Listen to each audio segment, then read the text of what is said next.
بسم اللہ الرحمن الرحیم۔ ناظرین السلام علیکم، آپ دیکھ رہے ہیں صابر شاکر کو یوٹیوب چینل پہ۔ آج ہے جناب 22 مئی سال 2020 اور دن ہے آج جمعۃ المبارک، اور جمعۃ المبارک بھی ہے جناب جمعۃ الوداع، آخری جمعہ، اور آخری جمعے کی فضیلت ہم سب کو پتہ ہے، تو اس لیے میں آپ سے اس موقع پہ ریکویسٹ بھی کروں گا کہ جمعۃ الوداع پہ بھرپور دعائیں کیجیے گا جی، اللہ تعالیٰ ہم سب کے لیے آسانیاں پیدا کرے، اور خاص طور پہ یہ جو وبا آئی ہوئی ہے اس سے نجات دلائے ہم سب کو، پوری دنیا کو، اور اللہ تعالیٰ ہمارے گناہوں کو معاف فرمائے۔ کوئی ناراضگی ہے اللہ تعالیٰ دانستہ نادانستہ، اس سے آپ اپنی معافی مانگیں انشاءاللہ، اور ہم بھی مانگیں گے، ظاہر ہے، تو یہ ضرور کیجیے گا جناب۔ اور عید کی خوشیاں سب کے لیے، یہ عید اچھی عید آئے۔ تو جمعۃ الوداع کے موقع پہ جناب یہ تھا، ایک تو چھوٹی سی ریکویسٹ تھی، اور انشاءاللہ اللہ تعالیٰ ہم پہ کرم کرے گا، رحم کرے گا، وہ رحمت للعالمین ہیں اور رحمان ہیں، رحیم ہیں۔ تو جناب آگے بڑھتے ہیں خبروں کی طرف۔ تو ایک اور میں ریکویسٹ بھی کروں گا جناب، چینل ضرور سبسکرائب کر لیں جنہوں نے نہیں کیا، زیادہ سے زیادہ ویڈیو شیئر کریں اور لنک شیئر کریں، پسند آئے ویڈیو تو لائک ضرور کیجئے، بیل آئیکن کو ضرور کلک کریں، اور ویڈیو اس لیے شیئر کرنا ہے کہ ہماری آواز جو ہے، ہماری آواز ہے جی پاکستان، ہماری ترجیح پاکستان ہے، ہمارا دین اسلام ہے، اور یہی ترجیح ہے، اور اللہ تعالیٰ ہمیں ثابت قدم رکھے اور ہم سب کو ہدایت نصیب کرے۔ تو یہ دو پریورٹیز ہیں جی، اس کے علاوہ کوئی تیسری پریورٹی نہیں ہے۔ تو جناب خبریں یہ ہیں، آپ کو پچھلی ویڈیو میں بتایا تھا کہ وزیر اعظم عمران خان کا جو انٹ بھخا ہوا ہے، اور وہ کسی قسم کا کوئی کمپرومائز کرنے کے لیے تیار نہیں ہے۔ پچھلے 3-4 دن پہلے کچھ تھوڑا سا میں نے بتایا تھا، ان سے میری ملاقات ہوئی، اور ان سے میں نے یہی پوچھا، یہ شوگر کرائسس، یہ جو رپورٹ آئی ہے وفاقی تحقیقاتی ادارے FIA نے جو کی ہے واجد ضیاء صاحب نے، اس کے بارے میں یہ چیز اس وقت تھی، یہ ان کے پاس ریکویسٹ آئی ہوئی تھی کہ 4 دن کے لیے ڈیلے کر دیا جائے اس کو۔ تو میں نے ان سے پوچھا تھا کہ جناب یہ بتائیں کہ آپ یہ سارے کام کر تو رہے ہیں، اور اس میں جو نام آ رہے ہیں وہ تو سیاسی خاندان ہیں، اور سب کے سب اس وقت آپ کے الائز ہیں، اور ان کے ووٹ ہیں، پنجاب اسمبلی میں بھی ہیں، ادھر قومی اسمبلی میں بھی ہیں، اور آپ کی گورنمنٹ بھی بہت اس وقت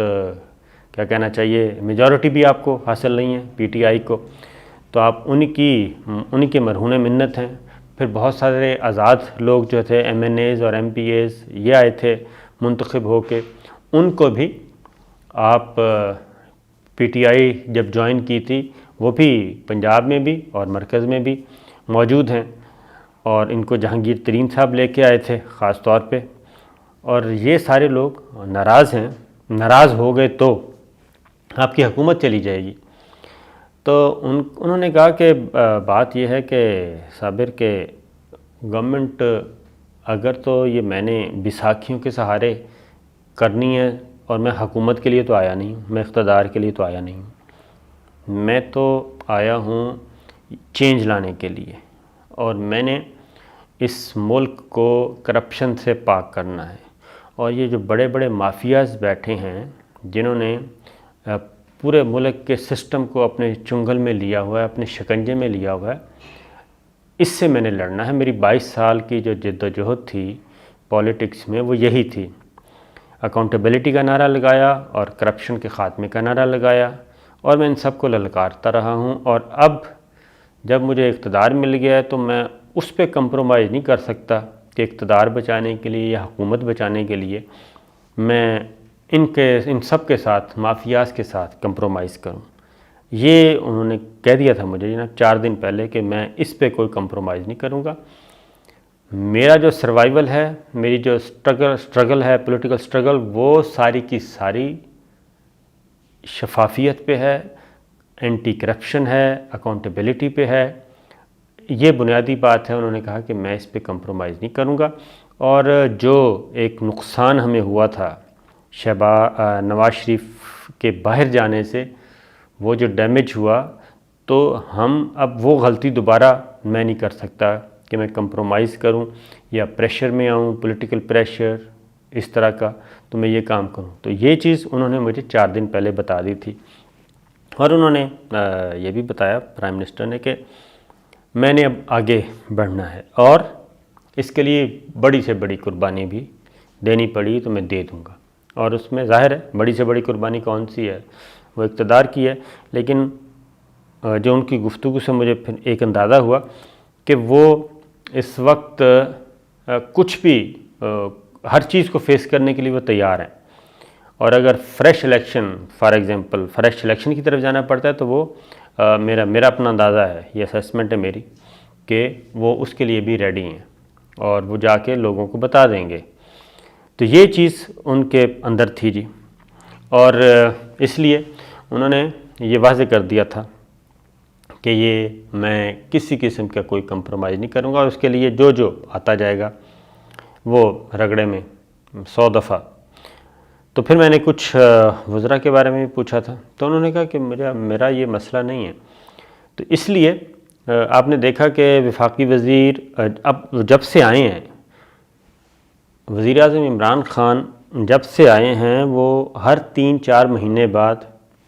ایک آدھ بندہ فارغ کر دیتے ہیں، اور ان کے خاص تھے جی عامر کیانی صاحب، ان کو انہوں نے فارغ کر دیا، 1 منٹ نہیں لگایا۔ اسد عمر صاحب وزیر خزانہ تھے، ان کو ہٹا دیا تھا جب ان سے معاملات نہیں سنبھل رہے تھے، پھر وہ واپس لے آئے ان کو اور اسے مزید تگڑا بنا دیا۔ اسی طریقے سے جہانگیر ترین صاحب، اسی طریقے سے فواد چودھری صاحب، اسی طریقے سے فردوس عاشق اوان صاحبہ، یہ ری شفلنگ وہ کر رہے ہیں، تو آئندہ بھی وہ اسی انداز میں کھیلیں گے۔ تو جناب رپورٹ آ چکی ہے، اب اس رپورٹ کے بارے میں کابینہ کے اندر جو ڈسکشن ہوئی، اس میں بھی کچھ لوگوں نے کہا کہ جناب اس کو آپ روک لیں، دیکھ لیں، ہمارے لیے مسائل پیدا ہو سکتے ہیں، لیکن وہی بات ہے کہ انہوں نے کہا کہ مسائل پیدا ہوتے ہیں تو دیکھی جائے گی۔ اب کیا ہے، وفاقی وزیر غلام سرور خان صاحب کے خلاف کام شروع ہو چکا ہے جی، نیب نے مانگ لیے حساب ان سے بھی اور ان کے بھائی سے بھی۔ وفاقی وزیر مذہبی امور نور الحق قادری صاحب کے معاملات بھی ان سے بھی انکوائری شروع کر دی ہے نیب نے، ان سے بھی پوچھا جا رہا ہے۔ تو آگے آنے والے دنوں میں میرا خیال ہے کہ مزید یہ کام بڑھے گا، اور عید کے بعد اس میں تیزی آئے گی۔ اب آتے ہیں یہ شوگر کرائسس کی جو رپورٹ آئی ہے، کچھ چیزیں میں پچھلی ویڈیو میں بتا چکا ہوں، اب آگے کیا ہوگا جناب؟ وہ اس انکوائری رپورٹ میں، کمیشن کی رپورٹ میں، انہوں نے کسی کو بھی معاف نہیں کیا، کسی کو معصوم نہیں کیا، کسی کو بے گناہ نہیں کیا۔ اسد عمر صاحب کا سٹیٹمنٹ بھی ریکارڈ ہوا، رزاق داؤد صاحب کا بھی، اور وزیر اعلیٰ پنجاب کا بھی۔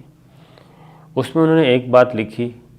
وزیر اعلیٰ سندھ کے بارے میں، وہ نہیں آئے لیکن ان کو لکھا کہ جناب انہوں نے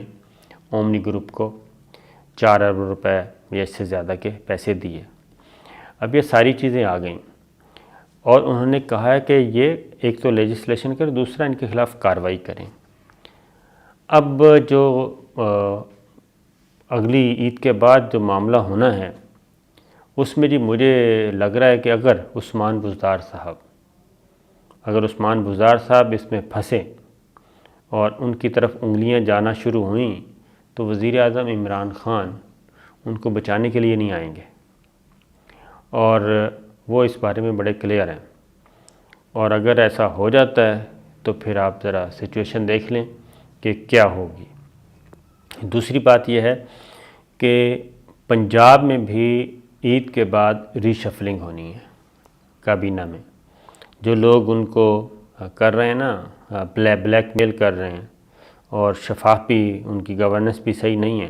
ان کی وزارتوں کی، ان کو بھی چینج کریں گے اور نیا خون لے کے آئیں گے، ایک چیز۔ دوسری بات یہ ہے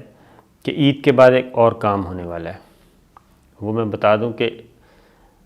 آئی پی پیز پہ کام چل رہا ہے، وہ رکا نہیں ہے۔ پرائیویٹ بجلی گھر، وہ سکینڈل موجود ہے، اور اس کے بارے میں ایک موقع ضرور دیا گیا ہے۔ میں آپ کو بتا چکا ہوں کہ سی پیک کے پروجیکٹس کو الگ ڈیل کیا جائے گا اور اس کے علاوہ جو پروجیکٹس ہیں ان کو الگ ڈیل کیا جائے گا، یہ کام ہونا ہے۔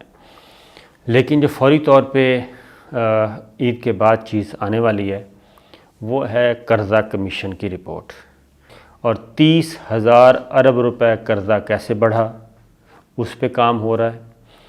اور اس میں اتنے یعنی 30,000 ارب روپیہ آپ ذرا سوچ سکتے ہیں، بس تصور ہی کر سکتے ہیں، تصور بھی نہیں کیا جا سکتا اتنا بڑا قرضہ ہے، اس پہ کام ہو رہا ہے۔ اور اس میں تو میرا خیال ہے کہ پچھلے 15 سال کی جو پولیٹیکل لیڈرشپ ہے وہ ساری کی ساری اس سکینڈل میں آئے گی، اور ایک ایسا جھاڑو پھرے گا، بلکہ پنجابی میں کہتے ہیں ہونجا پھرنا، ایسا ہونجا پھرے گا کہ آپ تصور بھی نہیں کر سکتے۔ تو وہ ایک بہت بڑا سکینڈل ہے، اور اس میں تو آپ کو اندازہ ہی نہیں ہے کہ کتنے بڑے بڑے کارٹلز، بڑے بڑے مافیاز اس میں سے نکلیں گے۔ تو اس پہ بھی کام جاری ہے، اور عید کے بعد وہ جناب میرا خیال ہے کہ عید کے بعد آئی تھنک مہینہ ڈیڑھ مہینہ یہ بجٹ منظور ہو جائے، جون کے بعد جیسے بجٹ منظور ہوگا وہ ایک نیا سلسلہ شروع ہو جائے گا، نیا کھاتہ کھلے گا۔ تو کہنے کا مقصد یہ ہے کہ وزیر اعظم عمران خان، اور اس موقع پہ ان کو ملٹری لیڈرشپ کی بھی مکمل سپورٹ حاصل ہے، اور اس میں کوئی کمپرومائز نہیں ہو رہا اس سائڈ سے بھی، کیونکہ یہ کہا جاتا تھا کہ یہ سارے لوگ انٹچیبل تھے جی، یہ جتنے بھی انڈسٹریلسٹ ہیں، صنعت کار ہیں، فیوڈلز ہیں، یہ سب کے سب انٹچیبل تھے، اور وہ انٹچیبل اس لیے تھے کہ یہ پولیٹیکل پارٹیز اور پولیٹیکل سسٹم ان کے شکنجے میں تھا، اور یہ کیا کہنا چاہیے انویسٹ کرتے تھے پولیٹیکل پارٹیز میں، وہ خود الیکشن لڑیں یا نہ لڑیں لیکن ان کے نمائندے الیکشن لڑتے تھے، پھر وہاں پہ پیسہ پھینکا جاتا تھا۔ اور یہ جو ہم فلموں میں دیکھتے تھے انڈر ورلڈ کیسے چل رہی ہے، پولیٹیکل پارٹیز کو کوئی 100 کھوکھے دے رہا ہے، کوئی 200 کھوکھے دے رہا ہے، کوئی 400 کھوکھے دے رہا ہے، تو وہ یہاں یہ اصل چیز یہاں پہ یہی ہے۔ اس پہ سسٹم کی تبدیلی پہ یہ ساری چیزیں جو میں نے وزیر اعظم عمران خان کی ساتھ گفتگو سے جو اخذ کیا، وہ ساری چیزیں یہی ہیں کہ سسٹم نے بھی تبدیل ہونا ہے، اور یہ اکاؤنٹیبلٹی کا پروسیس بھی آگے بڑھنا ہے۔ شوگر کرائسس، شوگر سکینڈل، اس میں کسی کے ساتھ کوئی رعایت نہیں ہوئی، وہ خواہ پاکستان تحریک انصاف ہے، پاکستان مسلم لیگ کاف ہے، یا کوئی اور ہے، شریف فیملی ہے، اومنی ہے، یعنی سب آ گئے ہیں اس میں۔ اب اگلی ہدایت انہوں نے کہہ دی ہے آٹا گندم، یہ شہزاد اکبر کو انہوں نے ہدایات دے دی ہیں کہ آٹا گندم کی رپورٹ بھی آئے، اور دوسرا شہزاد اکبر صاحب کو خان صاحب نے یہ ڈائریکشن دی ہے کہ جناب مجھے اس پہ اب اگلا لائن آف ایکشن چاہیے، مجھے تحریری شکل میں دیا جائے کہ ہم نے یہ سٹیپ کرنے ہیں، تاکہ یہ جو شوگر سکینڈل کی رپورٹ آئی ہے اور جو کمیشن نے کہا ہے اس کے مطابق 100% کارروائی ہونی چاہیے، اور جتنے بھی کردار ہیں وہ خواہ بیوروکریسی میں ہیں، خواہ وہ پولیٹیکل ہیں، خواہ وہ تاجر، کاروبار، صنعت کار ہیں، جتنے بھی کردار ہیں ان کو کیفرے کردار تک پہنچانا ہے۔ یہ ہے پرائم منسٹر کی ہدایات، اور اس کے بعد پیچھے کچھ رہ نہیں جاتا۔ دیکھتے ہیں جناب آنے والے دنوں میں مزید کیا ہوگا۔